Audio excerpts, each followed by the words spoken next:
தோ வந்துட்டேன். செஞ்சாச்சா? செஞ்சுட்டேன்டா செல்லம், லேட் ஆயிடுச்சு. பிரியாணி வருஷம் பாஸ்டரை கூப்பிட்டு சாயந்தரத்தில் தான் விருந்து கொடுப்போம். ஆமாம், பரவாயில்லவா, மழை வேற. இன்னைக்கு ஆரஞ்சு அலாட்டு கொடுத்துருக்குறாங்களாம், அதனால தான் சரி. உங்கள் பிரியாணிக்கு நான் ஒரு டைலாக் சொல்கிறேன், பிறந்த நாள் அதுமா. ஐயோ, என் செல்லத்துக்கு பர்த்டே இன்னைக்கு யாருமே வாழ்த்தலை. வாழ்த்த விடாத அளவுக்கு வெளியே விட மாட்டாரு இந்த யூடியூப்பர். சாப்பிடுங்கடா, டைலாக் சொல்லுவீங்களே என் தங்கமே, செல்லமே. Super biryani. Many more happy return of the data.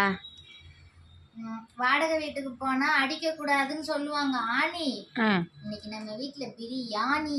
Wow, செல்லக்குட்டி இதை ஓடவே விட மாட்டாரு இந்த யூடியூப்பர். எவ்வளோ அழகாக சொல்லுது குழந்தை. மற்ற